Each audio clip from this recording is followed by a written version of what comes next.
Setelah didominasi oleh isu makro, pekan ini pasar akan kembali pada fundamental.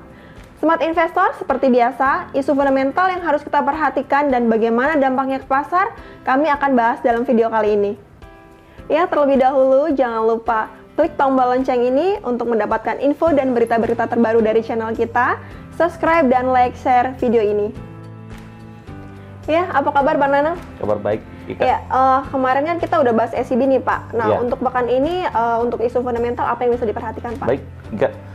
Baik, saat ini minggu ini kita akan menantikan apa yang namanya Bank Sentral Meeting, khususnya dari The Fed Meeting, BOJ Meeting, BOE Meeting dari Inggris dan juga dari BOJ Meeting. Serangkaian data ekonomi juga mewarnai perdagangan hingga pekan ini. Baik, Smart Investor, setelah minggu lalu dipengaruhi oleh rapat kebijakan Bank Sentral Kanada, BOC, dan Bank Sentral Eropa, serta stimulus moneter dari ECB, pasar kini akan kembali mengamati isu fundamental, diantaranya yaitu rapat kebijakan Bank Sentral Amerika, The Fed, yang diperkirakan tidak akan merubah suku bunga rendah pada 0,25%. Pasar akan menantikan apakah ada sinyalemen perubahan suku bunga di tahun depan atau stimulus yang dikeluarkan oleh Bank Sentral untuk meredam perlambatan ekonomi di Amerika dari wabah pandemi COVID-19.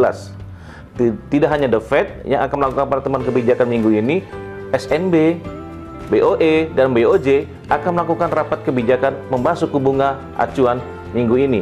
Fed rate dengan rate 0,25%, SNB rate saat ini ada di posisi minus 0,75%, BOE rate ada posisi 0,1%, dan BOJ rate ada di minus 0,1%.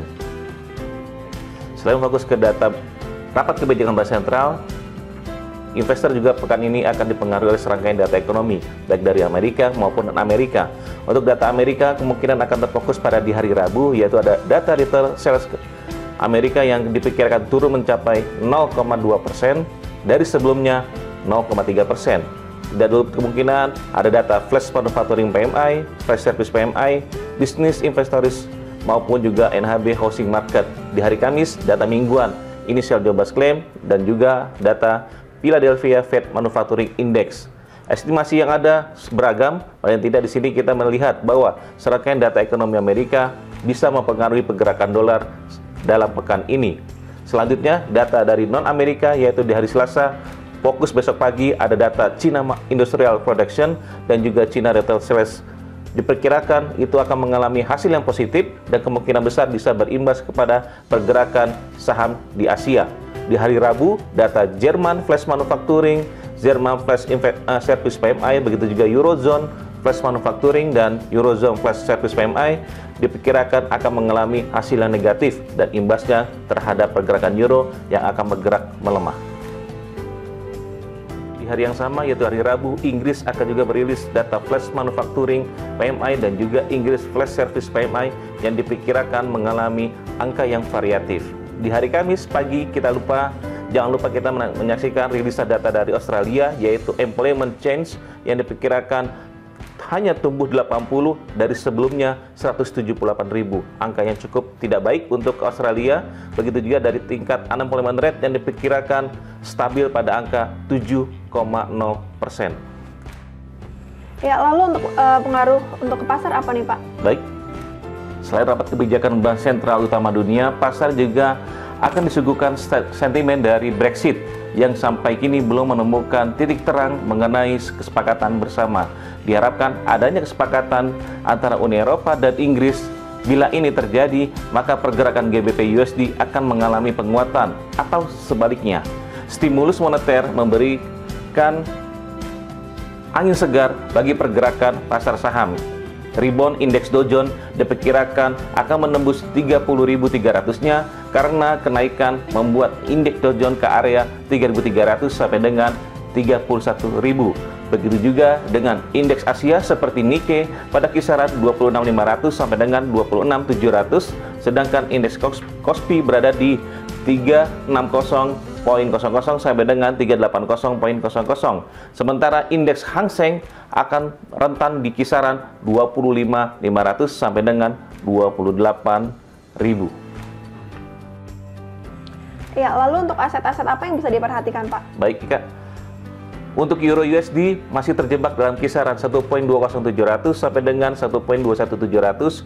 Potensi resisten ada di 1.21700 bila ditembus target 1.2200 sampai dengan 1.2400. Sebaliknya, potensial support berada di 1.200. Bila ini ditembus maka akan mencoba bearish ke 1.1800 sampai dengan 1.19500.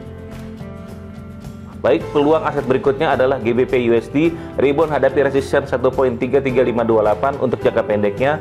Area tersebut dipertahankan maka membawa area resisten pentingnya yaitu 1.33600 sampai dengan 1.34800.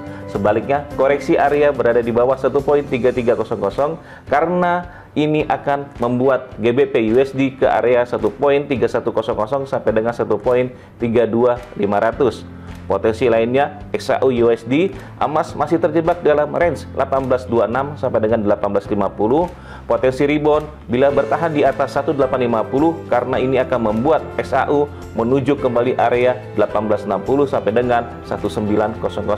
Sebaliknya, penebusan di bawah 1826 maka akan membawa koreksi emas untuk ke area 1800. Waspadai penutupan di bawah 1800 karena koreksi jangka pendek emas menuju 1760.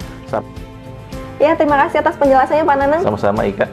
Ya, Smart Investor, pasar kini menantikan The Fed meeting, BOE meeting, SNB meeting, dan BOJ meeting. Hampir dipastikan suku bunga tidak akan berubah. Dolar Amerika Serikat masih berpotensi melemah terhadap rivalitas mata uang minggu ini. Semoga bermanfaat dan menjadi peluang untuk Anda pekan ini. Saya Ika Indriani. Saya Nanang Wahyudin. Sampai jumpa.